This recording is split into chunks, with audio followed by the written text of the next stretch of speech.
Bonjour à tous, c'est Simon.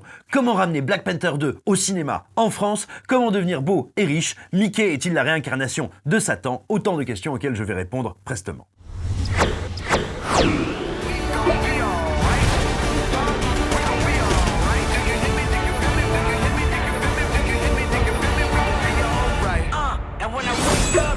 Tout d'abord, revenons un petit peu sur ce qui s'est passé ces derniers jours. Cela fait maintenant, grosso modo, une semaine que tous les internets sont en train de frémir, de s'enflammer à l'idée que Black Panther 2 puisse ne pas sortir au cinéma. Revenons en détail sur ce qui s'est passé précisément. À l'origine, il y a une rumeur relayée par le film français. Si elle a été prise au sérieux par tant de monde, c'est parce que le film français, ça n'est pas n'importe quoi, c'est la première publication professionnelle dans le monde du cinéma. C'est-à-dire que c'est pas un magazine comme Première, c'est pas un site web comme nous, Écran Large, c'est une publication qui s'adresse aux professionnels du secteur, de la distribution, de la production, bref, du cinéma, pour leur donner des infos qui leur servent dans leur taf. Donc, autant dire que quand le film français se permet de relayer un bruit de couloir, c'est que le bruit a été poussé suffisamment fort pour que le journal l'estime extrêmement crédible. Le bruit de couloir en question, c'est quoi? Ce sont des personnes à l'intérieur du studio Disney qui assumeraient plus ou moins de dire que, il est question que Black Panther 2 ne sorte pas au cinéma. Alors, ce que ça signifie donc, c'est qu'il ne s'agit pas d'une décision arrêtée, il s'agit d'une discussion,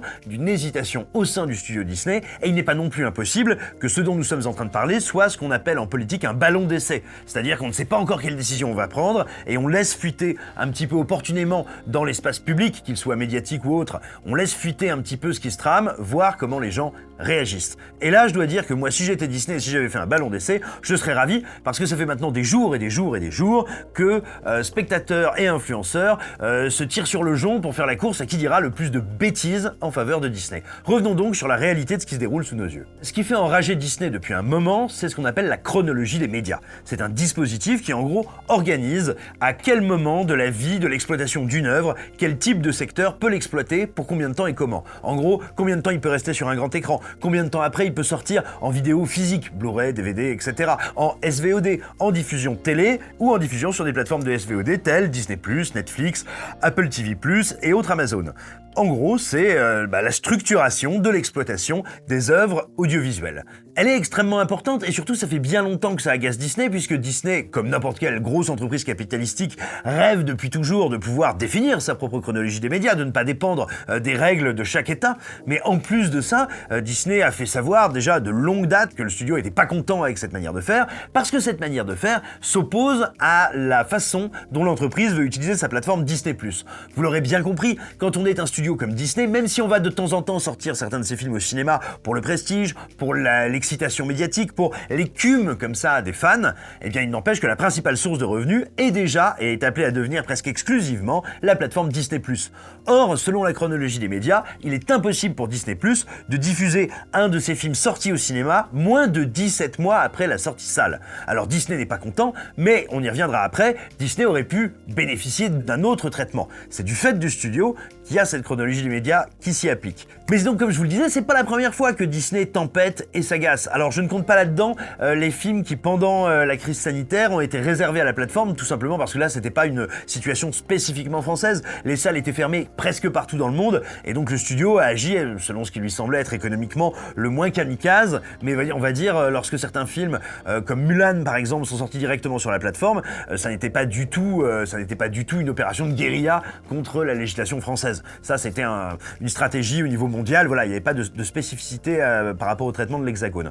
En revanche, on sait déjà depuis quelques mois que le film Disney Animation, qui doit sortir pour la fin de l'année, le Disney de Noël, Avalonia l'étrange voyage, ne sortira pas au cinéma. C'est donc pas le premier long métrage de Disney qui est touché par ces dispositifs. Mais, vous l'aurez remarqué, peut-être, si vous vous êtes un peu renseigné, Avalonia, avec son univers qui reprend les codes de la série B de science-fiction de jadis, n'est peut-être pas l'œuvre qui était, en tout cas sur le papier, la plus susceptible de séduire massivement le public français. C'était donc un sacrifice, on va dire, calculé de la part du studio, qui à la fois disait à des millions de parents, les gars, si vous voulez que les enfants aient leur Disney Noël, faut vous inscrire, et en même temps, un risque relativement faible, étant donné qu'on pouvait légitimement penser que ce long métrage n'allait pas surperformer au box-office.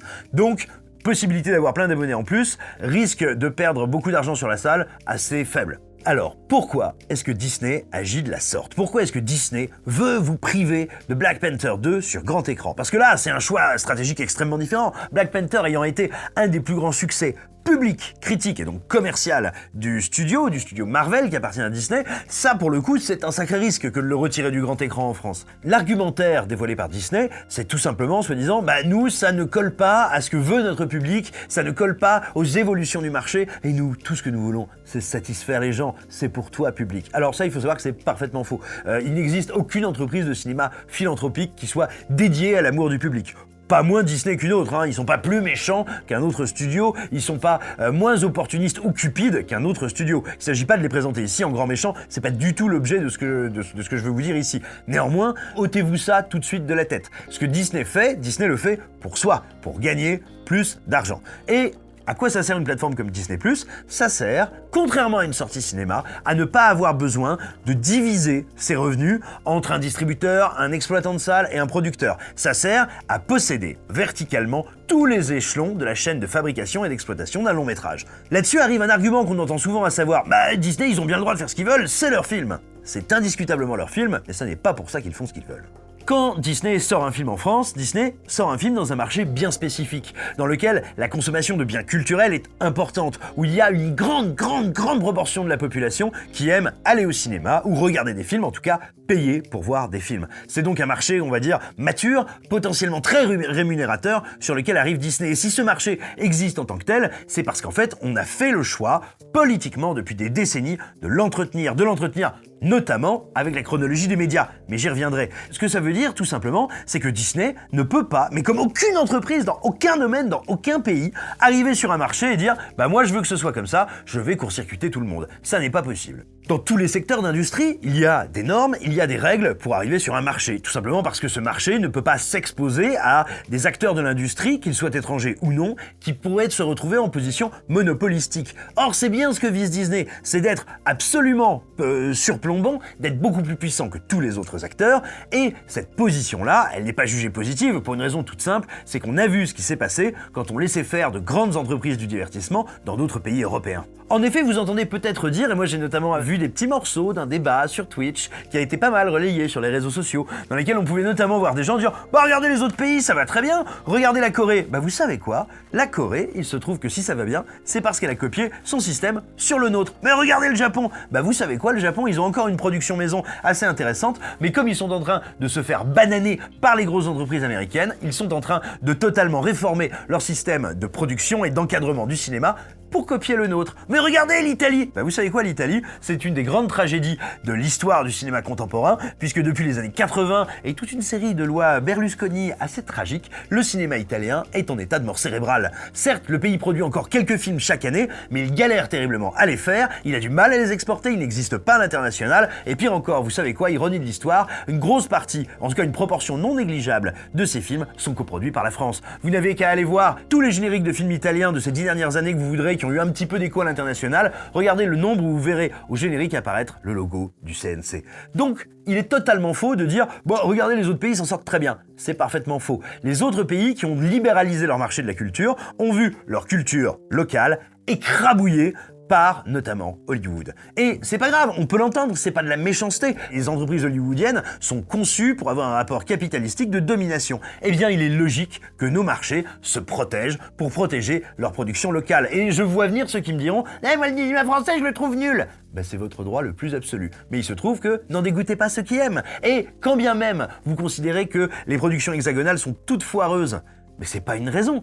On peut tout à fait discuter de comment faire pour produire d'autres films français, pour modifier la culture française du cinéma. Bien sûr, évidemment. On en a déjà parlé dans plusieurs vidéos sur écran large, auquel cas je vous rappelle que le droit de vote sur qu'est-ce qu'on fait au cinéma, c'est toujours vous qui l'avez avec votre ticket. Mais quoi qu'il en soit, ça n'est certainement pas en favorisant un gros studio américain et en l'encourageant à venir rouler sur la production et la distribution française que vous changerez le cinéma français. Et d'ailleurs, ça c'est un truc que Netflix a plutôt bien compris. Vous le savez, on nous accuse souvent de taper éhontément sur Netflix. Bon, je vais vous dire un truc tout bête, quoi qu'on pense, encore une fois, de la qualité, de la réussite des productions de l'entreprise, il est indéniable que Netflix travaille et collabore plus avant avec l'État français pour coller un petit peu à son fonctionnement qui est, on va dire, un fonctionnement, on pourrait dire à la fois d'incitation en répartissant investissement, risque et en favorisant, on va dire, une circulation circulaire des fonds. Et c'est pour tout ça que les intérêts de Disney ne sont pas les vôtres. Ne vous faites pas avoir. Si demain Disney décide de faire un bras de fer avec l'État français, vous continuerez d'avoir accès aux films Disney, tout simplement parce que le studio vient de prouver, en laissant entendre qu'il pourrait retirer Black Panther des écrans, il vient de prouver que la France est un marché qui compte. Et oui, j'en entends aussi très souvent dire « Mais Disney, il s'en fiche de la France, on n'est qu'un tout petit pays ». Encore une fois, non. Avec pas loin de 70 millions d'habitants et une proportion de ces habitants désireux de consommer des biens culturels aussi importante, on est un marché qui compte. C'est d'ailleurs bien la raison pour laquelle le studio joue un peu le bras de fer. Soyons réalistes 30 secondes.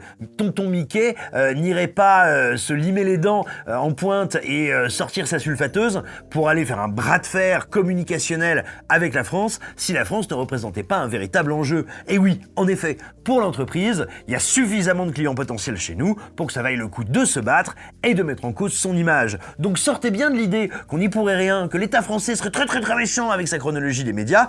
C'est évidemment vous qui avez le pouvoir de faire fléchir Disney. Parce que, effectivement, le gouvernement français est dans une logique libérale assumée, il n'est donc pas du genre à faire valoir la protection du marché français, quand bien même il ne serait pas illégitime aujourd'hui de dire à Disney si vous ne voulez pas payer les impôts que sont censées payer des entreprises telles que la vôtre, si vous ne voulez pas participer au système vertueux de financement les uns par les autres, par les différents acteurs du cinéma français, tout simplement, vous n'avez pas vocation à émettre sur notre territoire. Bon, il y a fort à parier que ce genre d'équation ne passe jamais par l'esprit de nos gouvernants. Néanmoins, vous êtes abonné de Disney+, vous êtes un client de Disney, vous aimez Disney et vous voulez voir Black Panther au cinéma, c'est très facile. Résiliez votre abonnement demain. Et je peux vous assurer que si vous vous désabonnez en masse, Disney aura très vite fait de comprendre où est son intérêt. Votre bulletin de vote dans cette affaire, c'est l'argent que vous donnez ou que vous ne donnez pas à Disney+. Cessez de croire que cette entreprise est là toute gentille, elle est là pour vous proposer le meilleur du meilleur du meilleur, elle est là pour faire du blé, et c'est à vous de choisir si vous lui en donnez ou pas. Et effectivement, je conçois tout à fait que pour tous ceux qui apprécient le MCU, pour tous ceux qui suivent les aventures des héros Marvel, ce soit très frustrant l'idée de se dire « mince alors, j'aurais dû la voir au cinéma, comment ça se fait ?» Mais ne vous faites pas avoir par un argumentaire qui présenterait un système qui est un des jalons essentiels de pourquoi il y a une culture européenne et française du cinéma qui est encore vivante. Ne laissez pas croire que ça, c'est notre adversaire, que ça se fait au détriment du cinéma, alors que non, Disney est maître à bord et Disney essaye gentiment de la faire à l'envers à la création cinématographique. C'est d'autant plus important, croyez-moi, que on est tous dans le même bateau et que si demain la culture européenne, française, artistique, cinématographique commence à se faire avoir, commence à s'écrouler, on va avoir de vrais problèmes. On va avoir de vrais problèmes parce que, et ça Disney le sait bien, on a besoin des films Disney. Il s'agit pas ici de dire « Oh là là, ils sont méchants, oh là là, on les aime ou on ne les aime pas »,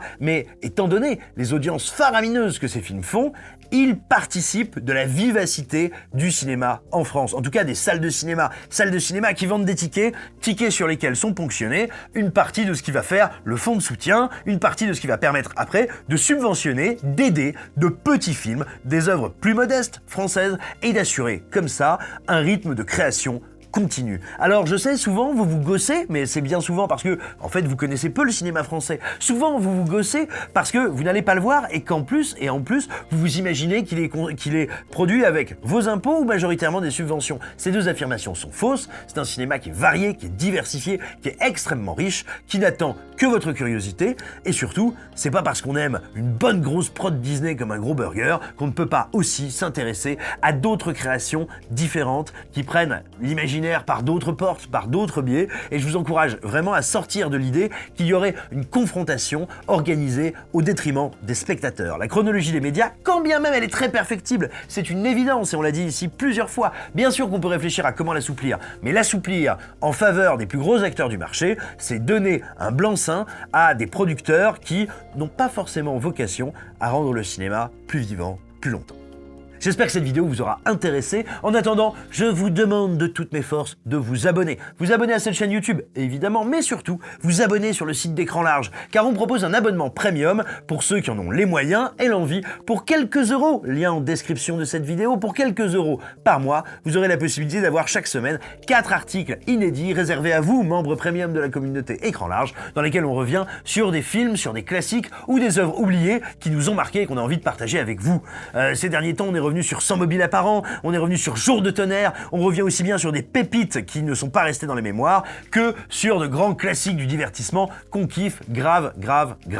Voilà, j'espère que ces quelques mots vous auront donné envie de cramer vos économies ou de brûler celles de vos parents, parce que nous, ça nous fera plus d'argent. Je pense bien à vous et je vous embrasse.